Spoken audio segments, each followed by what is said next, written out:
Imagine a quiet farmer, seemingly insignificant, standing against the might of a powerful corporation. They thought they had him cornered, blocking his only way out.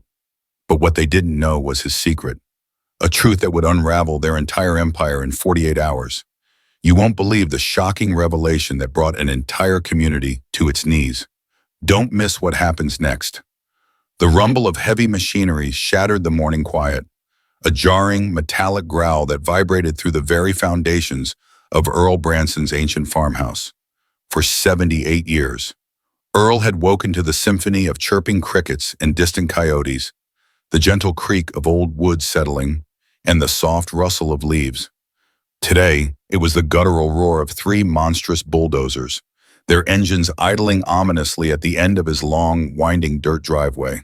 Earl, a man carved from the same sturdy, unyielding timber as the land he worked, paused mid-sip of his lukewarm coffee, his gaze fixed on the spectacle through the kitchen window. His hands, gnarled and strong from decades of honest labor, betrayed no tremor. He knew what this was, or rather, who this was. Cynthia Hargrove, the newly elected president of the Grandview Homeowners Association HOA, stood imperiously beside the lead bulldozer, her silhouette sharp and uncompromising against the rising sun.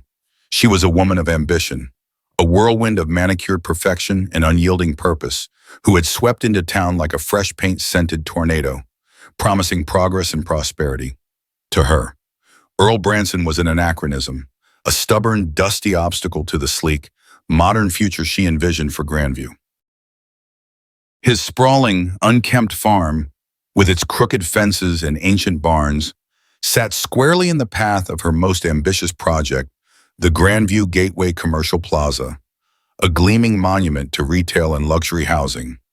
She had offered to buy Earl's final, undeveloped parcel, a mere 10 acres, but 10 acres that connected directly to the prime artery she desperately needed. Earl had refused, politely but firmly, as he had refused every other developer for the past half-century. Mr. Branson, Cynthia's voice, amplified by a small, tinny megaphone, cut through the morning air, sharp and unyielding. We've tried to be reasonable. We've offered you more than fair market value for the last piece of land. Your stubbornness is holding back the entire community's development. Her words hung in the air, echoing slightly before being swallowed by the still, expectant quiet. Earl remained inside, being so. He watched as 2 burly construction workers, their faces grim under hard hats, lowered the blades of the bulldozers, effectively sealing off his driveway. The third machine idled, a silent, powerful sentinel. Earl's only access to the outside world, the dusty path he had traversed his entire life, was now physically blocked. This was not a negotiation. This was an eviction by brute force. Blocking a private driveway can lead to legal penalties, including fines and potential criminal charges, as it's considered a trespassing offense in many jurisdictions. Homeowners have the right to unobstructed access to their driveways at all times, and blocking a private driveway, even for a short period, can result in legal consequences and strained relationships. The tactic was undeniably brazen, a clear display of Cynthia Hargrove's unwavering conviction that she held all the cards. The HOA, under her aggressive leadership, had grown accustomed to getting its way. They managed everything from paint colors to pet policies within their sprawling residential tracts, their power stemming from the covenants, conditions, and restrictions CC&Rs that govern the community. These CC&Rs run with the land, meaning they dictate rules for property owners and give the HOA the right to charge dues and enforce restrictions. Homeowners generally must abide by these rules, and HOAs can impose fines or even place liens on properties for violations. Cynthia, however, was about to learn a fundamental truth about American land ownership. While HOAs wield significant power within their jurisdiction, the right of exclusion, the ability of a property owner to limit who enters their home, is a core legal right. This right is enshrined in the U.S. Constitution. Moreover, blocking access to a property without an easement is illegal. Earl slowly rose from his chair, a faint, almost imperceptible smile playing on his lips. He poured himself another cup of coffee, the steam rising in the cool kitchen air. He might have appeared a humble, elderly farmer, living out his days on a decrepit farm, but his simplicity was a carefully crafted facade, a veil drawn over a truth so profound it would shake the very foundations of Grandview. Cynthia saw only the surface, a dilapidated farm, a stubborn old man. She saw an inconvenience. She did not see the meticulous records Earl kept, not in a fancy office, but in a dusty, leather-bound ledger hidden deep in his desk drawer. She did not see the legal documents, painstakingly reviewed and renewed over decades, outlining intricate lease agreements. She did not comprehend the true scale of his dominion. He walked to the old rotary phone on the wall, its faded cream plastic a stark contrast to the sleek devices Cynthia and her associates carried. His fingers, slow but deliberate, dialed a number from memory. "Good morning. Martha," he drawled into the receiver, his voice raspy but calm. "It's Earl. We have a bit of a situation out here." He paused, listening. "Yes, that's right. 3 bulldozers, blocking the access. It seems Mrs. Hargrove has decided to accelerate negotiations." A chuckle, dry as autumn leaves, escaped his lips. No need for the sheriff just yet. We'll handle this. But I think it's time to remind everyone who truly holds the deed to this town." He paused again, then with a quiet authority that belied his humble demeanor, delivered the words that would trigger a cascade of unforeseen consequences. "Initiate the notice. All current lease agreements, effective immediately, are hereby suspended. And please, Martha, make sure everyone gets the memo, especially the Grandview Homeowners Association, and the school board, and the city hall." The receiver clicked back into its cradle. The silence that followed was no longer peaceful, but charged with a potent, unspoken power. The game, Earl knew, had just begun. The initial shock of Earl's quiet command rippled outwards, a silent tremor beneath the meticulously paved streets of Grandview. Cynthia Hargrove, still basking in what she perceived as her decisive victory at the farmhouse gates, was oblivious.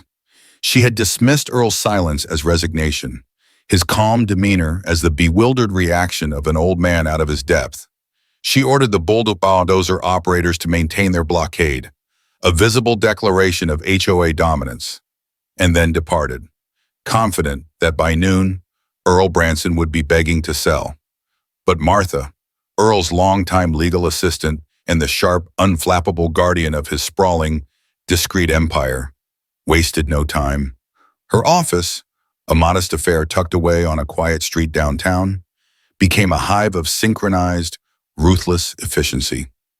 Within minutes of Earl's call, a meticulously prepared cascade of legal notices began to flow. Digital files were uploaded, certified mail envelopes were stuffed and stamped, and couriers were dispatched. The core of the message was stark, simple, and utterly devastating. Notice of lease suspension, effective immediately. The first to feel the chill were the Grandview Homeowners Association.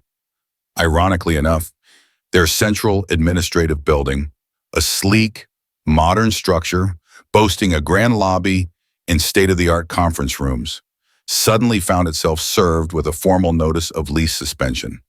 The property manager, a young woman named Brenda, who prided herself on her organizational prowess, initially thought it was a prank, a joke. The HOA owned this building. Didn't they? A frantic call to their legal counsel confirmed the horrifying truth. The land beneath their pristine headquarters, the very foundation of their authority, was leased from Earl Branson. The documents, clear as day, stipulated a clause allowing for immediate suspension of the lease in cases of egregious breach of covenant, including but not limited to actions that obstruct the fundamental rights of the landlord. The blockade at Earl's farm, specifically mentioned in the notice, qualified. Panic began to fester. The HOA board convened an emergency session, their confident smiles replaced by gaunt, worried expressions. Cynthia, summoned back from her self-congratulatory morning, initially dismissed the legal notices as a childish tantrum. "He's trying to scare us," she scoffed, waving a printed copy of the suspension notice. "It's a bluff, we have contracts." But their lawyer, a man who had represented the HOA for years and understood the labyrinthine intricacies of local land law, was pale. "President Hargrove," he interjected, his voice trembling slightly, "this isn't a bluff. The lease agreements for this property, and indeed for many others, are ironclad. Mr. Branson, he's not just a farmer. He is, by all accounts, the original landholder for practically this entire county. The leases specify that any action detrimental to his property rights, including blocking access, gives him the right to suspend the lease immediately." As the HOA scrambled to comprehend the magnitude of their blunder, the wave of suspension notices continued its relentless advance. The prestigious Grandview Elementary School, a pillar of the community that had just celebrated its centennial, received its own notice. The principal, a stern but fair woman, stared at the document in disbelief. The land the school sat on, the very playground where children laughed and learned, was leased from the Branson Family Trust. Then came the city hall itself, the civic center, the police station, the main public library, one by one. Each institution received its own notification. The legal implications were staggering. A suspended lease meant the property could no longer be legitimately occupied. It meant the power and water services, which ran through land also leased from Earl, could theoretically be cut off. It meant, in essence, that the entire operational infrastructure of Grandview was built upon a foundation of sand, and Earl Branson held the shovel. News traveled fast in Grandview, faster than any official communique. Whispers turned into shocked exclamations, then into a burgeoning roar of disbelief and anger. People who had long dismissed Earl Branson as an eccentric relic now saw him in a new terrifying light. The local businesses, the restaurants, the hardware store, the dry cleaner, all suddenly realized the implications of their own leases. Many, it turned out, were subleasing from larger entities that, in turn, leased from the Branson Trust. The flow of commerce, the very heartbeat of the town, began to stutter as business owners frantically reviewed their contracts, fear etched on their faces. Back at the farmhouse, the scene remained deceptively still. The bulldozers sat menacingly, but the defiant air that had permeated the morning was now replaced by a growing unease amongst the operators. They hadn't been paid yet for this particular task, and the rumors circulating on their radios, cryptic at first, were growing increasingly disturbing. "Heard the HOA's got problems, big problems," one whispered to the other, something about land ownership. Earl, meanwhile, went about his day with quiet determination. He fed his chickens, tended to a small patch of vegetables, and then at precisely 11 a.m., he walked out to the edge of his blocked driveway. Cynthia Hargrove, arriving back in a flurry of expensive car tires, had brought a contingent of HOA board members and a frustrated local police chief. The chief, Officer Miller, was caught in an impossible bind. He had been called by the HOA to deal with a stubborn farmer, but the legal notices flooding his own department had complicated matters immensely. The police station itself was on Branson land. "Mr. Branson," Officer Miller began, his voice strained. "We need to discuss this. You can't just suspend leases for the entire town." Earl, looking deceptively fragile in the harsh sunlight, met his gaze evenly. "Officer," he said, his voice calm, "my legal counsel informs me I have every right. A private driveway, a personal right to access, has been deliberately and unlawfully blocked. This is a clear breach of the lease agreements, which were meticulously drafted and agreed upon decades ago. The HOA's actions today have triggered a clause that is entirely within my rights as the property owner." He gestured vaguely towards the vast expanse of land behind him. "I simply reminded them who truly owns the land these agreements pertain to." Cynthia, her face blotchy with a mixture of rage and burgeoning panic, stepped forward, This is blackmail. Earl, you're trying to extort us, Earl's eyes, normally twinkling with a gentle amusement, hardened. Extortion. Mrs. Hargrove, or simply consequences. You chose to violate my property rights, to trespass, to obstruct my livelihood. You boasted about developing my land for your own profit, without a shred of respect for the original owner. This isn't about 10 acres, Mrs. Hargrove. This is about principle. It's about respect. And now, it's about control. He paused, allowing his words to sink in. Every single entity operating on land leased from the Branson Family Trust has 48 hours to vacate or renegotiate.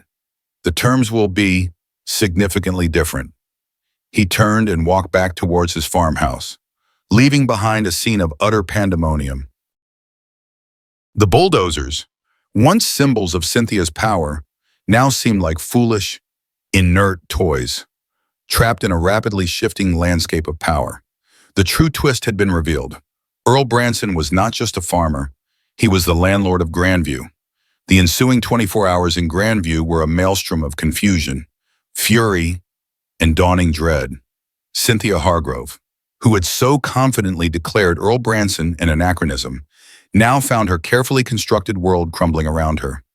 The initial disbelief at the lease suspension notices quickly morphed into a frantic scramble as the HOA's legal team, along with lawyers representing the city, the school board, and various businesses, pored over decades-old contracts. The truth, immutable and terrifying, emerged. Earl Branson, or more accurately, the Branson Family Trust, was indeed the true landlord.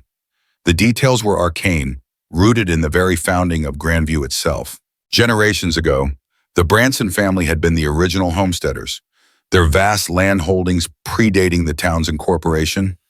As Grandview grew from a small settlement into a thriving community, parts of the Branson estate had been sold. Yes, but much of it, including strategic parcels for public infrastructure and commercial development, had been leased. These weren't standard, short-term commercial leases.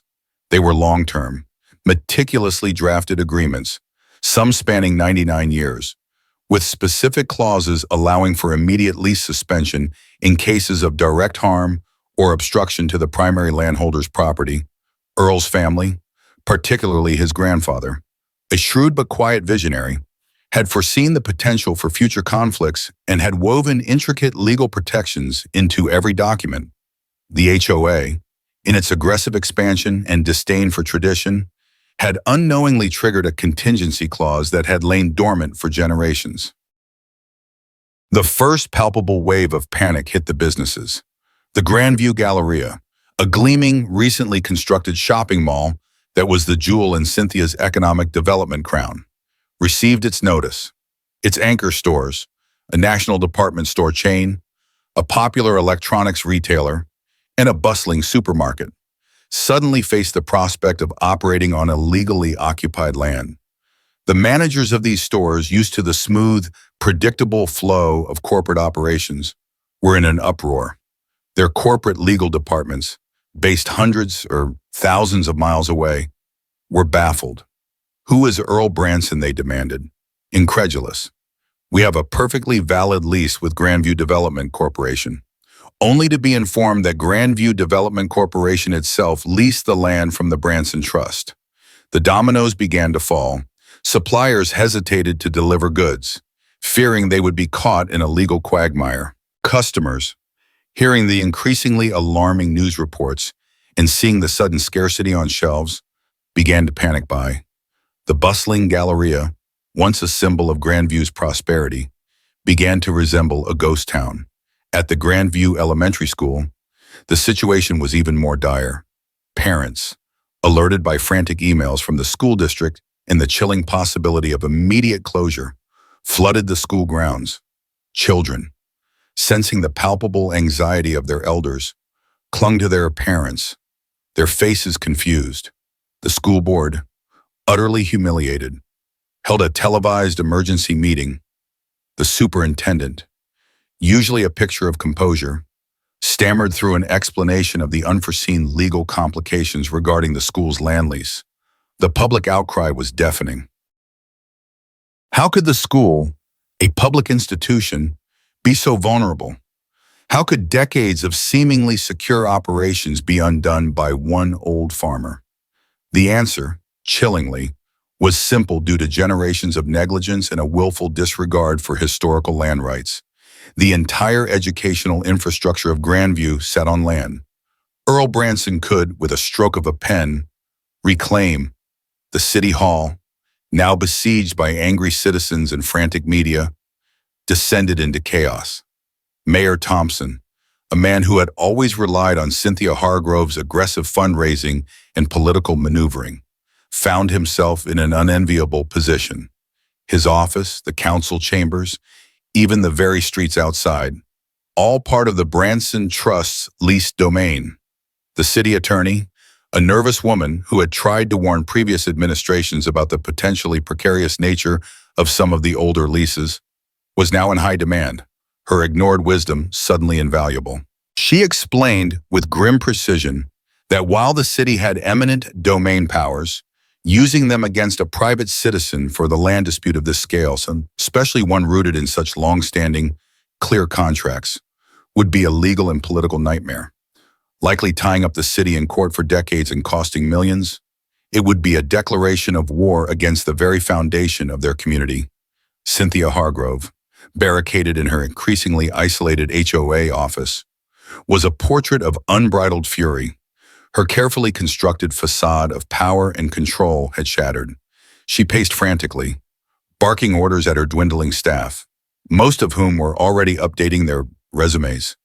"He can't do this," she shrieked, her voice hoarse. "This is insane. We have legal contracts. This is an act of terrorism." But her legal team, exhausted and defeated, could offer no solace. President Hargrove, her lead counsel, explained for the 10th time, rubbing his temples. "The contracts are watertight.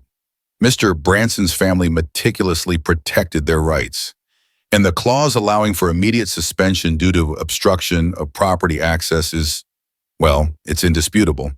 He gave us a clear warning when we tried to buy the land. You chose to ignore it. You chose to block his access. He simply, exercised his rights." The realization dawned on Cynthia with a sickening thud. This wasn't a tantrum. It was a calculated, devastating move. Earl Branson hadn't just stumbled into a land dispute. He had engineered a systemic collapse. Her arrogance, her utter contempt for the old farmer, had blinded her to the very real and legally formidable power he wielded. She had seen him as a relic, a sentimental fool clinging to dilapidated property. He was, in fact, the quiet architect of Grandview's very existence. As the 48-hour deadline loomed, the situation spiraled into a full-blown crisis. Local news channels ran continuous coverage, featuring bewildered residents, empty store shelves, and frantic city officials. The story of the land baron of Grandview went national, a cautionary tale about unchecked ambition and forgotten histories. Public opinion, initially confused, began to swing sharply against Cynthia Hargrove and the HOA. People remembered Earl, the quiet man who always offered a friendly wave, the one who never caused trouble. The image of the bulldozers blocking his driveway, replayed endlessly on news channels, solidified the narrative, an innocent old man being bullied by a powerful, arrogant organization. Back at the farm, Earl remained undisturbed. The bulldozers, still blocking his driveway, now served as monuments to Cynthia's folly rather than symbols of her power. The operators, sensing the shift in the wind, were becoming increasingly nervous. They hadn't been paid, and they were beginning to receive threatening calls from local residents whose businesses were suffering. One morning, one of the operators, a burly man named Frank, approached the farmhouse cautiously. He saw Earl sitting on his porch swing, sipping coffee, as peaceful as if it were any other day. "Mr. Branson," Frank ventured, his voice hesitant. Earl looked up, a faint smile on his lips. "Morning, Frank." "Coffee." Frank cleared his throat. "Mr. Branson, look, We were just following orders. We didn't know. He gestured vaguely at the chaos engulfing the town. Earl nodded slowly. I understand. Frank, just doing your But those machines are on my land, and they're blocking my access. That's a problem. Yes, sir, Frank said, his gaze dropping. We've tried calling Ms. Hargrove. She ain't picking up. And our company, they're talking about pulling out. We're losing money just sitting here. Earl took a slow sip of his coffee. Well, Frank, that's between you and your employer, but the access remains blocked. And until that's resolved, the leases remain suspended. Frank swallowed hard. What can we do, sir? We just want to get out of here. Earl fixed him with a direct, piercing gaze. You know what you can do. Frank, remove them. Frank hesitated for a long moment. Then his eyes met Earl's. He saw not a frail old man, but a force of nature, unyielding and powerful. He understood. This wasn't about money for Earl. It was about principle. It was about rightful ownership and respect for the land. Frank turned and walked back to his bulldozer. A few minutes later, the roar of the engines filled the air again, but this time it was a sound of retreat, not aggression. One by one, the massive machines rumbled down the driveway, their blades lifted, turning and slowly rolling away, leaving behind twin tracks of dust in a clear, unobstructed path. The blockade was lifted. The news spread like wildfire. The bulldozers were gone. It was a small victory, a symbolic gesture, but it sent a clear message. Earl Branson was serious. He wasn't backing down. He was merely waiting. Meanwhile, a desperate plan was forming in the Grandview City Council chambers. With the 48-hour deadline mere hours away, Mayor Thompson, on the verge of political ruin, decided to approach Earl directly. Not with lawyers or threats, but with humility. He knew, intuitively, that the only way to resolve this was to acknowledge Earl's authority, to beg for his leniency. It was a humiliating prospect for the mayor, for Cynthia Hargrove, for the entire power structure of Grandview, but it was the only option left. The earth beneath their feet, metaphorically and literally, had trembled, and they had finally recognized the true seismic force that was Earl Branson. The game had shifted from a petty land dispute to a full-blown existential crisis for the town of Grandview, and all its players were now beholden to the quiet farmer who had owned their world all along. The air in Earl Branson's humble farmhouse parlor crackled with a tension thicker than the dust motes dancing in the afternoon sun.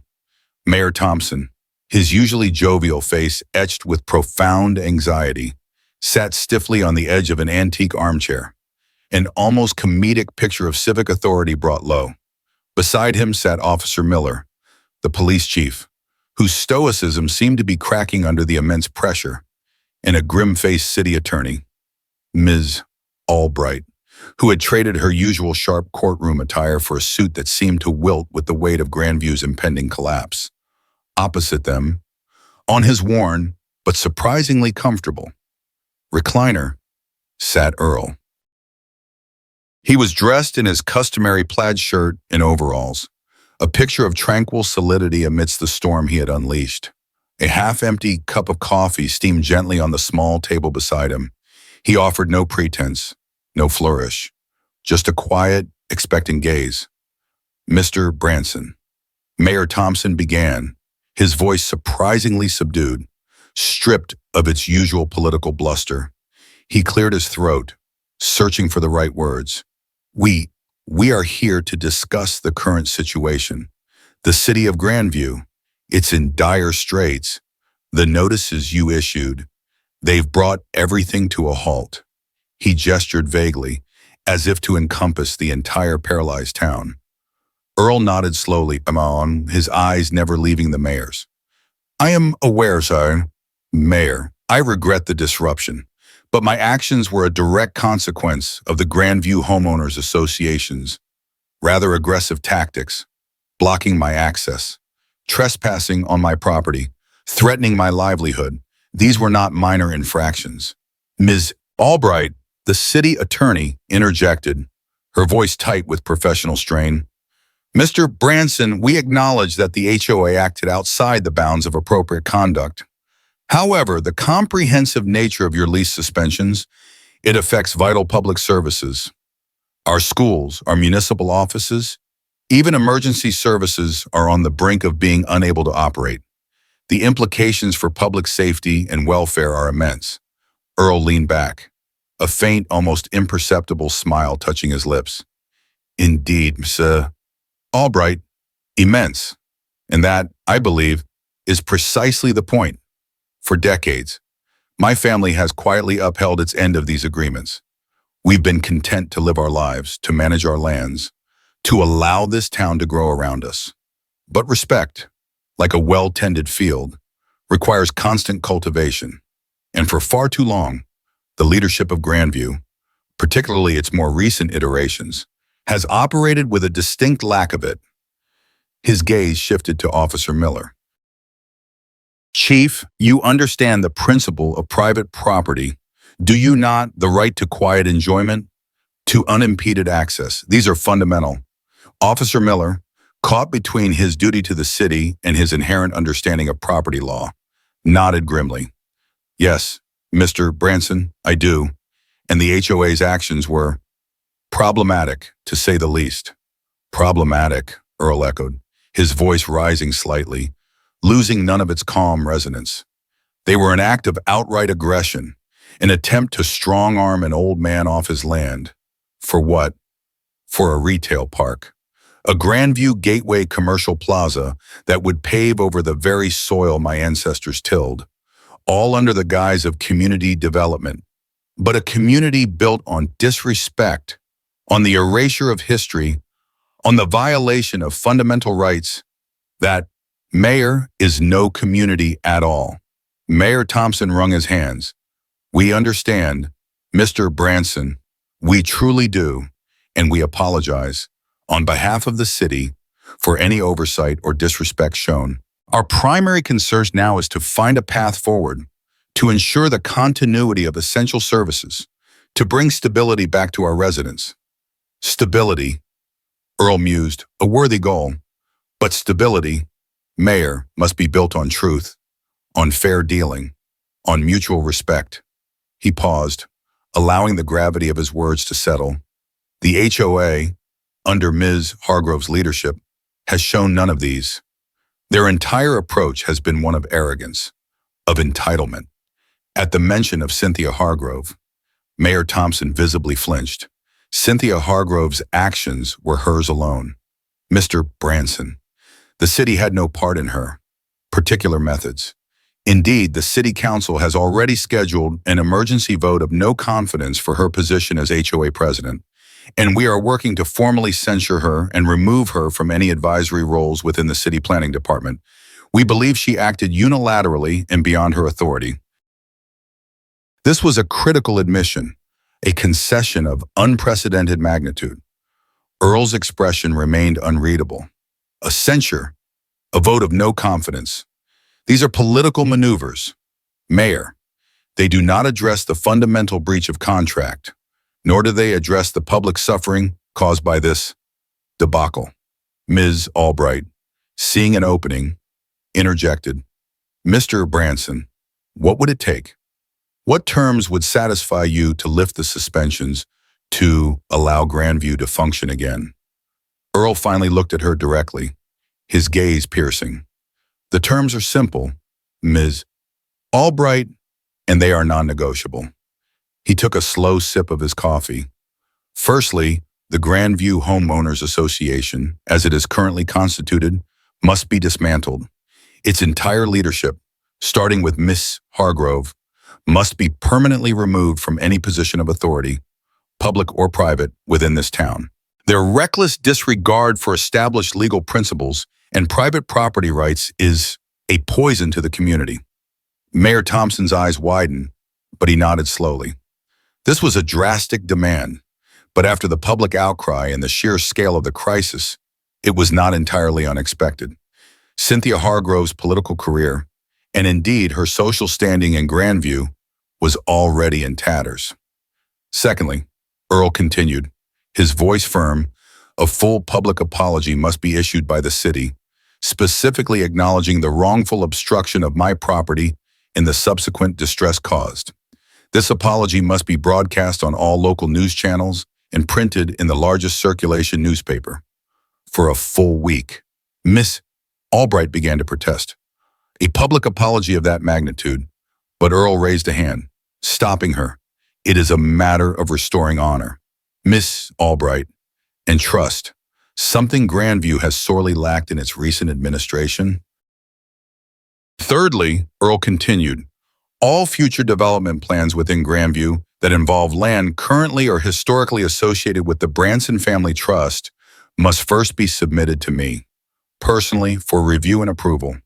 I will not seek to halt progress, but I will ensure that development is done with respect for the land, for history, and for the rights of all citizens, not just the wealthy few.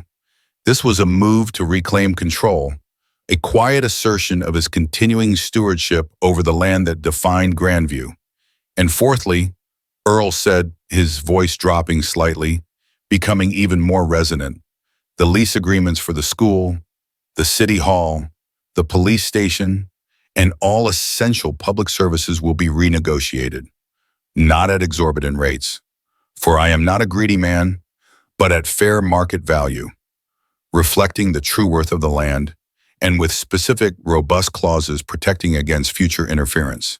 These renegotiated leases will include provisions for a perpetual endowment managed by an independent community foundation, funded by a small percentage of all future commercial rents from Branson Trust properties.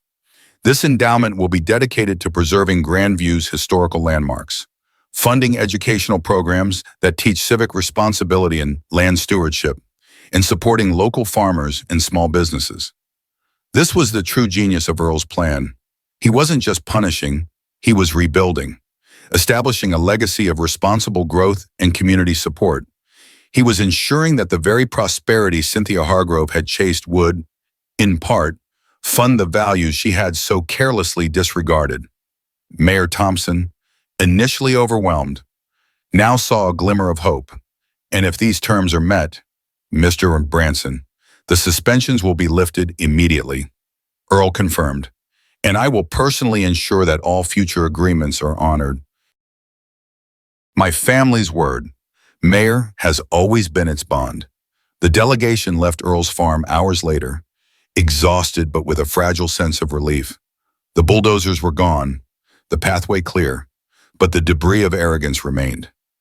They knew the next 24 hours would be a whirlwind of public meetings, political maneuvering, and legal redrafting. But they also knew they had a path forward, a way to pull Grandview back from the brink. True to Mayor Thompson's word, the Grandview City Council held an emergency session that very evening. The chamber was packed, overflowing with anxious residents, angry business owners, and local media. Cynthia Hargrove, defiant to the end, attempted to address the council, but her words were drowned out by a chorus of boos and shouts. Her authority had evaporated, replaced by a wave of public contempt. The vote of no confidence was unanimous, swift, and brutal. Her resignation as HOA president was immediately demanded, and she was summarily stripped of all her civic roles. The public outcry against her had reached a fever pitch, fueled by the economic paralysis and the humiliation of the town. She was a pariah, her ambitious dreams reduced to ashes by her own hubris. The HOA itself, its power structure irrevocably shattered and its reputation in tatters, began a rapid, irreversible dissolution.